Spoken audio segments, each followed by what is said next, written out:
क्या होता है और आइडोपोटेंट क्या होता है, इसके बारे में बच्चों को क्वेश्चन आता है, तो आप समझ लें कि मैट्रिक्स कोई आइडोपोटेंट कब होगा और नीलपोटेंट कब होगा।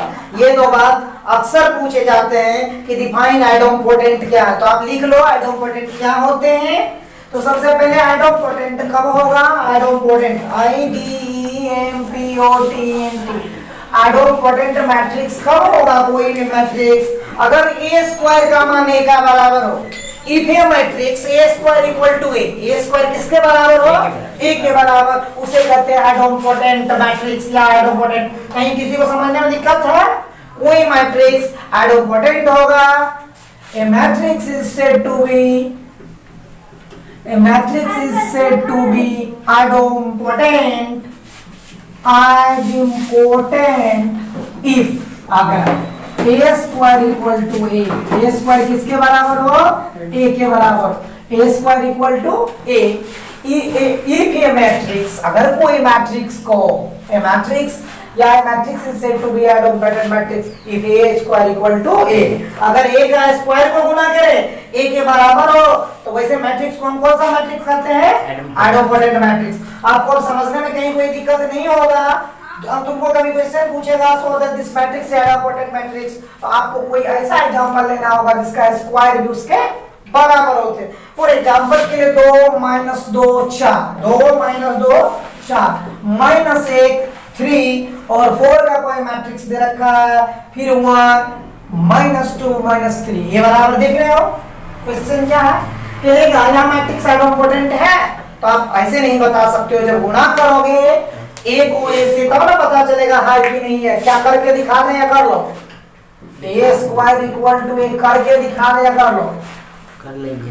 तो ये लो आप करोगे ना, तो a स्क्वायर किसके बराबर होगा, a के बराबर होगा। पक्का है कि कोई सा मैट्रिक्स है आइडोपोटेंट मैट्रिक्स, आइडोपोटेंट मैट्रिक्स वही मैट्रिक्स आइडोपोटेंट मैट्रिक्स कहलाता अगर उसका स्क्वायर किसके बराबर हो, a के बराबर। क्या करके दिखा रहे हो ना, ये करके देख लेना। a स्क्वायर अगर a के बराबर हो सच्चा मैट्रिक्स, ऐसे मैट्रिक्स को क्या कहते हैं, ये वाजिब में है। ये जो एग्जांपल दी कि नहीं होगा हो सकता, ये गारंटी है आइडोपोटेंट मैट्रिक्स से, एग्जांपल वैसा ही दिए है। तो a स्क्वायर a के बराबर हो तो ऐसे मैट्रिक्स को कौन कहते हैं, आइडोपोटेंट मैट्रिक्स। कौन मैट्रिक्स कहते हैं, आइडोपोटेंट मैट्रिक्स। अगर स्क्वायर उसके a के बराबर हो, एक होता है नीलपोटेंट मैट्रिक्स, कैसा होता है, आइडोपोटेंट, और दूसरा होता है नीलपोटेंट। कौन मैट्रिक्स होता है, नीलपोटेंट। अगर दुनिया में किसी मैट्रिक्स का पावर m इक्वल टू 0 हो जाए, उसे कैसा मैट्रिक्स कहते हैं, नीलपोटेंट। आइडोपोटेंट समझ गया, ये स्क्वायर किसके बराबर हो, a के बराबर होगा, तो उस मैट्रिक्स को क्या कहेंगे, आइडोपोटेंट। और नीलपोटेंट कब होगा, नीलपोटेंट मैट्रिक्स उसी चैप्टर में पढ़ा रहे हैं जिस चैप्टर का भी सवाल बताने वाले, केवल दो बात हम बता के एक नया चैप्टर शुरू हो गया। नीलपोटेंट मैट्रिक्स क्या है, a square matrix is said to be, कोई स्क्वायर मैट्रिक्स नीलपोटेंट कहलाता है। Square matrix is said to be nilpotent matrix, कोई स्क्वायर मैट्रिक्स नीलपोटेंट मैट्रिक्स कहलाते हैं। Square matrix is to be nilpotent matrix if, कोई square matrix क्या कहलाएंगे, nilpotent matrix कब, ई बताओ, if a to the power m equal to 0, अगर इसके m पावर को मल्टीप्लाई करें फिर भी रिजल्ट कितना आ जाए, 0 आ जाए। m index of a nilpotent matrix, m किसका इंडेक्स है, पावर है। इंडेक्स मतलब होता है पावर, इंडेक्स मतलब पावर, किसका पावर, मैट्रिक्स का index power of matrix a। अगर a है तो a का पावर होगा, इसी को कौन मैट्रिक्स कहते हैं, नीलपोटेंट मैट्रिक्स। कोई स्क्वायर मैट्रिक्स नीलपोटेंट मैट्रिक्स कहलाता है अगर a पे पावर m बराबर कितना हो जाए, 0 हो जाए। कहने के लिए a बराबर कोई एग्जांपल दो, 1 1 3, a बराबर क्या ले लिए, 1 1 3 5 2 6 और -2 -1 और फिर ले लेता है -3। देख रहे हो मैट्रिक्स, अगर इसका स्क्वायर करो फिर इसका क्यूब करोगे, कभी न कभी कंडीशन होगा, इसका स्क्वायर करके अगर क्यूब करोगे तो इस मैट्रिक्स का पावर कितना आ जाएगा, 0। तो नीलपोटेंट और आइडोपोटेंट मैट्रिक्स में अंतर समझ गया। नीलपोटेंट अगर स्क्वायर क्या हो जाए, a स्क्वायर a के बराबर हो तो उसको कहेंगे आइडोपोटेंट मैट्रिक्स। नीलपोटेंट होगा जब एक a पे पावर m मतलब जितना टाइम्स में कभी न कभी अंतिम में एक बार 0 हो जाए। इस मैट्रिक्स को अगर गुणा करते हो तो 3 टाइम में क्या हो जाएगा, इस मैट्रिक्स गुणा करके रिजल्ट कितना आ जाएगा, 0। दिया कौन मैट्रिक्स कहलाता है, नीलपोटेंट मैट्रिक्स। क्या मैट्रिक्स क्या कहलाता है? Nilpotent matrix. अब बात रहा नीलपोटेंट और एरोमेट्रिक के बाद तुम एक क्वेश्चन पूछे हो, 33 नंबर का क्वेश्चन है, इसको लिख लियो।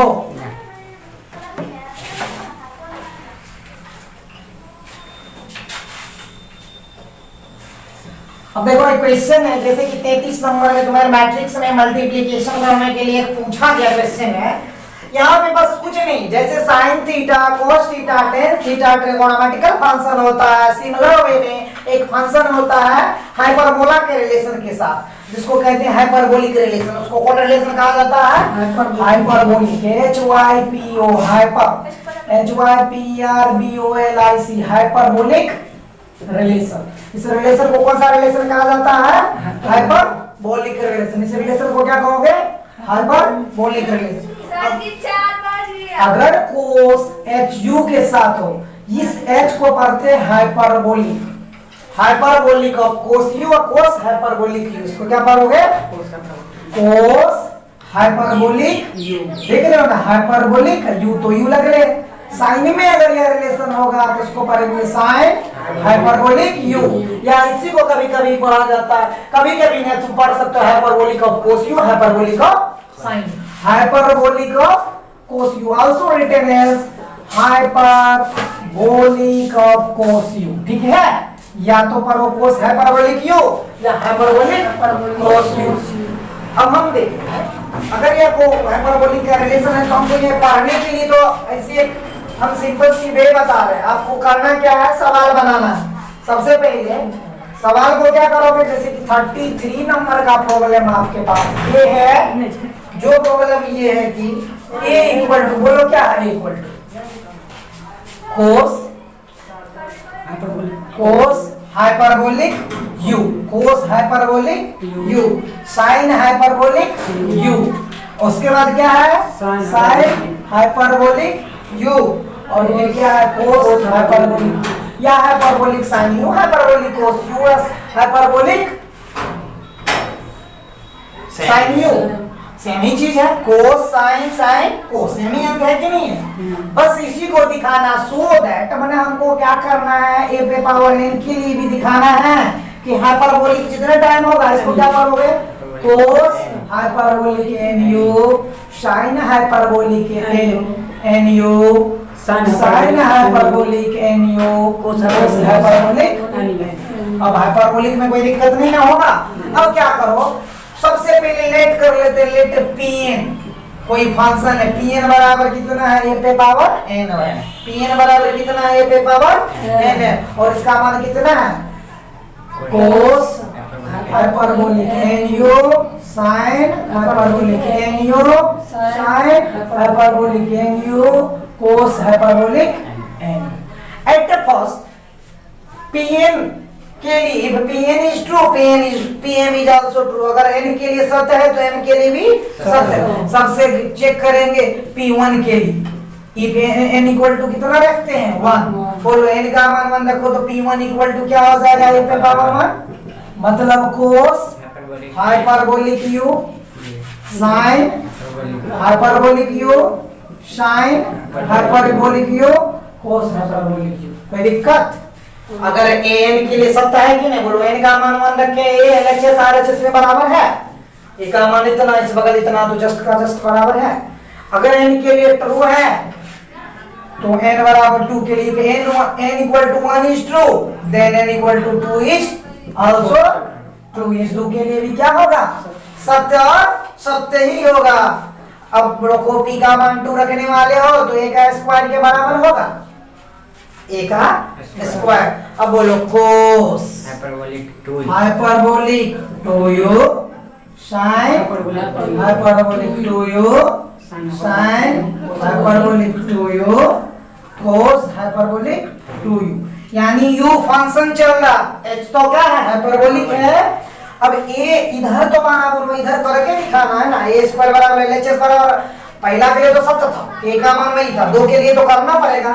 अब बोलो a स्क्वायर में इतना है तो इधर a का मान रखेंगे, बोला वो a का मान कितना होगा? Cos hyperbolic U, sine hyperbolic u sine hyperbolic u और कोस हाइपरबोलिक तो फिर गुणा करेंगे सिमिलर नंबर से। एलएचएस किसके बराबर होना चाहिए? आरएचएस का। Cos hyperbolic u sine hyperbolic u sine hyperbolic u cos hyperbolic u. अब देखो दोनों को गुणा करते हैं, cos A into cos B plus sine A into sine b. Cos a plus b h u plus h u to h u के बराबर होगा। पहले इसको लिख लो यहाँ तक, इसके बाद बताओ।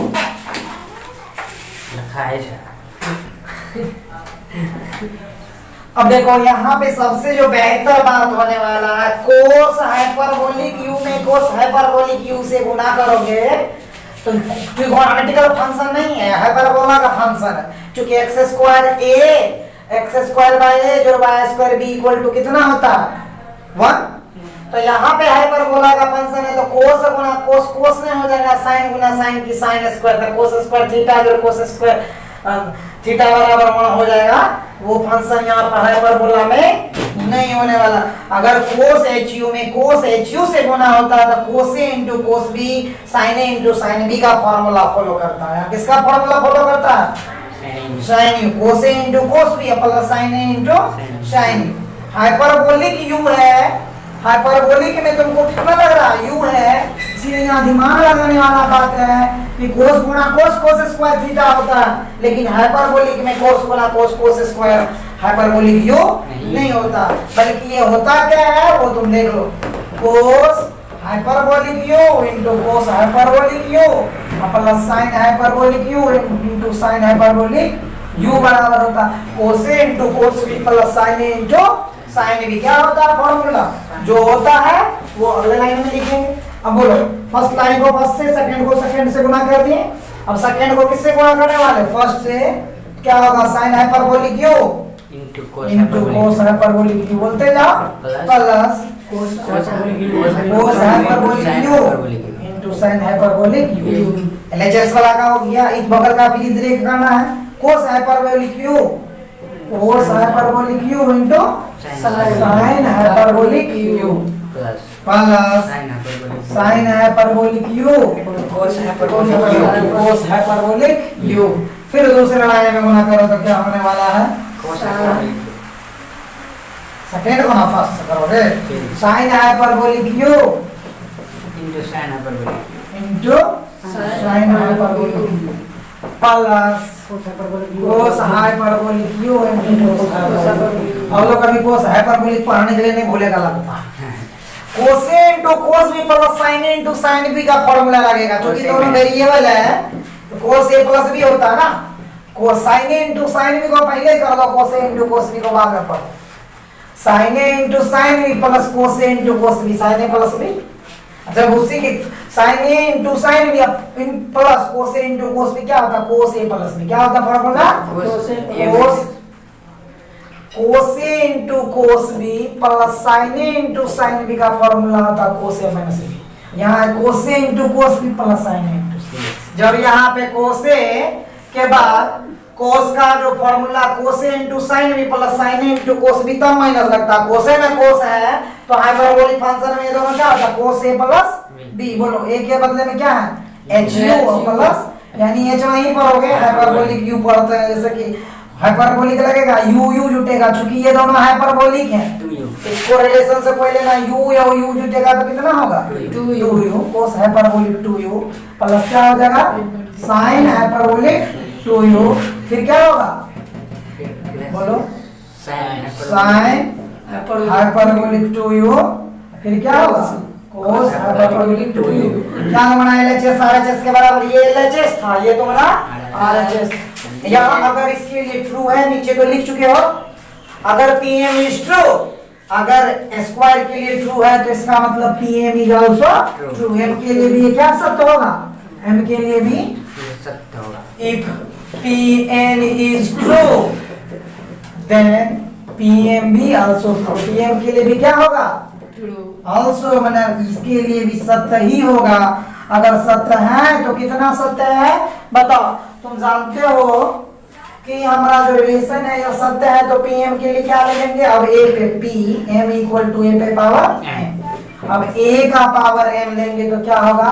कोस पहले कोस, हाँ cos hyperbolic mu, sine hyperbolic mu, फिर साइन हाइपरबोलिक mu, फिर कोस हाइपरबोलिक mu। होश के लिए ना बना। अब हाइपरबोलिक का फंक्शन तो m के लिए ट्रू है, तो एक बार हमको किसके लिए ट्रू कर देना है, m plus one is also true. m plus one के लिए भी क्या होगा, सत्य होगा।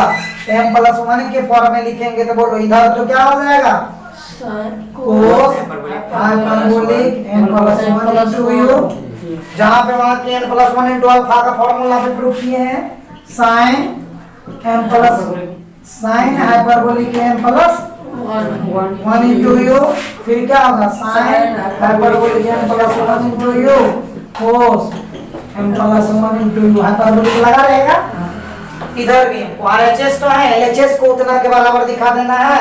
LHS दिखाने के लिए क्या करोगे बताओ, a power m cos hyperbolic mu sine hyperbolic mu, फिर बोलो साइन हाइपरबोलिक mu कोस हाइपरबोलिक mu में किससे गुणा कर दोगे, m से, f से a का मान कितना है, कोस क्वेश्चन में देख लो hyperbolic u sine hyperbolic u cos hyperbolic u और साइन हाइपरबोलिक। अब देखो सेम है बात, कोस में कोस से कोस ए into cos B plus sine into sine भी कोस ए प्लस बी होता है, यानी h को केवल घटा के हाइपरबोलिक mu में फिर एक u को जोड़ेंगे तो m plus one into you हो जाएगा RHS के बराबर। जब ये दोनों को गुणा करेंगे तो गुणा करके आता पता चलेगा वो किसके बराबर होता है, RHS के बराबर होता है। ये अपने से अब LHS बराबर RHS कर दोगे, चूंकि गुणा करने में कुछ है नहीं, डू योरसेल्फ कर दोगे। ये प्रूफ हो गया।